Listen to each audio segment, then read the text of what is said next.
আমাদের ঈমান কিসে ভাঙে? আমি অনেকটা শিওর যে এখানে বেশিরভাগ মানুষ একটি কারণ বলতে পারবেন না। তার মানে ঈমান যে কখনো নষ্ট হয়ে যেতে পারে, ঈমান যে কখনো ভেঙে যেতে পারে, এই ধারণাই আমাদের নেই।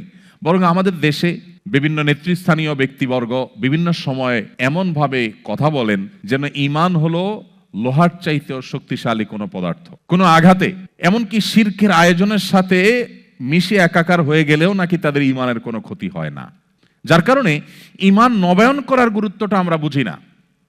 ঈমান কিভাবে নবায়ন করতে হয়, এর গুরুত্বটা কি আমরা জানি না।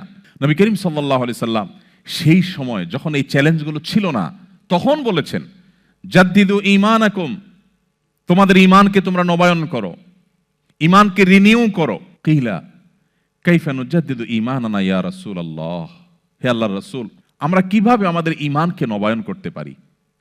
তিনি বলেছিলেন, আকসিরু মিন কওলি লা ইলাহা ইল্লাল্লাহ, তোমরা লা ইলাহা ইল্লাল্লাহ এই যে বাক্য, এর মর্ম উপলব্ধি করে এটাকে বারবার তোমরা এটাকে উচ্চারণ করো, এটাকে বারবার নিজের মধ্যে ধারণ করো। আমার ঈমানের মিটার নেমে গেল কিনা, আমি সন্দেহের চোরাবালিতে প্রবেশ করে যাচ্ছি কিনা, আমি সংশয়বাদের মধ্যে প্রবেশ করে যাচ্ছি কিনা, আমি ঈমান থেকে বিচ্যুত হয়ে যাচ্ছি কিনা। গভীর মনোযোগের সাথে আমার সম্পদকে যেরকম আমি প্রতিনিয়ত হিসেব নিকেশ করি, আমি যেরকম সব সময় আমার সামাজিক অবস্থান, আমার ক্যারিয়ার, এগুলোকে সব সময় যেরকম আমি টেক কেয়ার করার চেষ্টা করি, ঠিক একইভাবে ঈমানের টেক কেয়ার করা, ঈমানের নার্সিং করা, ঈমানের পরিচর্যা করা, এটা আমাদের ঈমানকে শক্তিশালী করার জন্য অপরিহার্য। দুর্ভাগ্য, বেশিরভাগ মানুষই আমরা মুসলিম বাই চান্স হওয়ার কারণে, মুসলিম বাই চয়েস না হওয়ার কারণে আমাদের ঈমানকে নবায়ন করবার সুযোগ আমরা পাইনি। আমি আজকের এই চমৎকার আয়োজনে আমি আমার সকল ভাই বোনদেরকে উদাত্ত আহ্বান করতে চাই, আসুন শুধুমাত্র মাল্টিকালচারাল সোসাইটিতেই নয়, আপনি কোনো মুসলিম সোসাইটিতে বসবাস করলেও আপনাকে শক্তিশালী ঈমান ধারণ করতে হবে। কারণ আমরা সেই সময়ে পৌঁছে গেছি যেই সময় সম্পর্কে নবী করিম সাল্লাল্লাহু আলাইহি সাল্লাম ১৫০০ বছর আগে প্রায় আমাদেরকে সতর্ক করেছেন। ইউসবিহুর রাজুলু মুমিনা ওয়া ইউমসি কাফিরা ওয়া ইউমসি মুমিনা ওয়া ইউসবিহু কাফিরা ইয়াবিউ দীনাহু বিআরদিন মিনাদ দুনিয়া। নবীজি বলেছেন, এমন একটা সময় আসবে মানুষ সকালে ঈমানদার থাকবে, মুসলমানের খাতায় নাম থাকবে, কিন্তু দিনের মধ্যে এমন কিছু সে দেখেছে, এমন কিছু তার ব্রেইনে ঢুকেছে, এমন কিছু তাকে বাই প্ল্যান দেখানো হয়েছে যে তার ঈমানের আইডেন্টিটি থেকে সে সরে গেছে, সন্ধ্যায় সে বেঈমান হয়ে গেছে। কেউ বিকেলে সন্ধ্যায় দিনের শেষ প্রহরে মুসলিম থাকলো, আবার রাত পোহাতে না পোহাতে সকালে হয়তো সে বেঈমান হয়ে গেছে। সামান্য একটু পার্থিব সুবিধা পাওয়ার জন্য, একটু ভালো থাকার জন্য, একটু ভালো দিনাতিপাত করার জন্য সে তার ঈমানকে বিক্রি করে দিয়েছে, সে তার আইডেন্টিটিকে রিস্কের মধ্যে ফেলে দিয়েছে। এরকম একটা সময় আসবে। নবীজি বলেছিলেন, বাদিরু বিল আমালি ফিতানা কাকিতা'আল লাইলিল মুজলিম, তোমরা সেই সময় আসার আগে নেক আমলের প্রতি ধাবিত হও, অগ্রসর হও, কম্পিটিশনে অবতীর্ণ হও, যখন ফিতনা পৃথিবীতে এমনভাবে ছেয়ে যাবে, অন্ধকার যেরকম রাত হলে গোটা পৃথিবীকে ছেয়ে ফেলে, যখন রাত হয়ে যায় তখন অন্ধকার ঘরের বাইরে থাকে বা ঘরের ভিতরে অন্ধকার থাকে আর বাহিরে আলো থাকে এমন নয়, ভেতরে বাহিরে প্রতিটা জায়গাকে অন্ধকার ছেয়ে ফেলে। রাত হলে যেরকম অন্ধকার সবকিছুকে ছেয়ে ফেলে, ফিতনা গোটা পৃথিবীকে ছেয়ে ফেলবে। মুসলিমের ঘরেও প্রবেশ করবে, অমুসলিমের ঘরেও প্রবেশ করবে। মুসলিম সোসাইটিতেও ফিতনা ঝেঁকে বসবে, মাল্টিকালচারাল সোসাইটিতেও ফিতনা ঝেঁকে বসবে। বাসার অভ্যন্তরেও ফিতনা প্রবেশ করবে, শিক্ষা প্রতিষ্ঠানেও ফিতনা প্রবেশ করবে। ভাইরা আমার, নবীজি সাল্লাল্লাহু আলাইহি সাল্লাম আমাদের বড় আপন ছিলেন। যুগ যুগ আল্লাহ তাআলা পৃথিবীর শুরু থেকে আজও পর্যন্ত নবী রাসূলদেরকে পাঠিয়েছেন মানুষের হেদায়েতের জন্য, মানুষকে গুমরাহি থেকে রক্ষা করবার জন্য।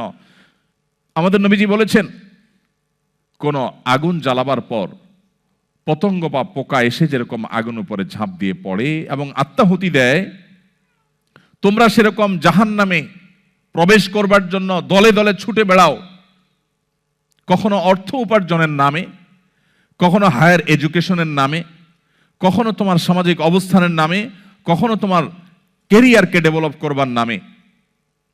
এক এক সময় এক এক নামে তুমি জাহান্নামের দিকে যখন ধাবিত হতে থাকো, তুমি জানো না কোন দিকে যাচ্ছ। তুমি ছুটে চলেছ তোমার জাহান্নামমুখী সে যাত্রা এবং ছুটে চলাকে থামাবার জন্য। নবীজি বলেছেন, ওয়া আনা আখিযুন বিহুজুজিকুম মিনান নার, আমি তোমাদের কোমর ধরে ধরে টেনে টেনে জাহান্নাম থেকে বাঁচাবার চেষ্টা করি, এটা আমার দায়িত্ব। সেই নবীজি বলে গেছেন আমাদেরকে যে একটা সময় আসবে, ফিতনা আসমান থেকে অনবরত পতিত হবে।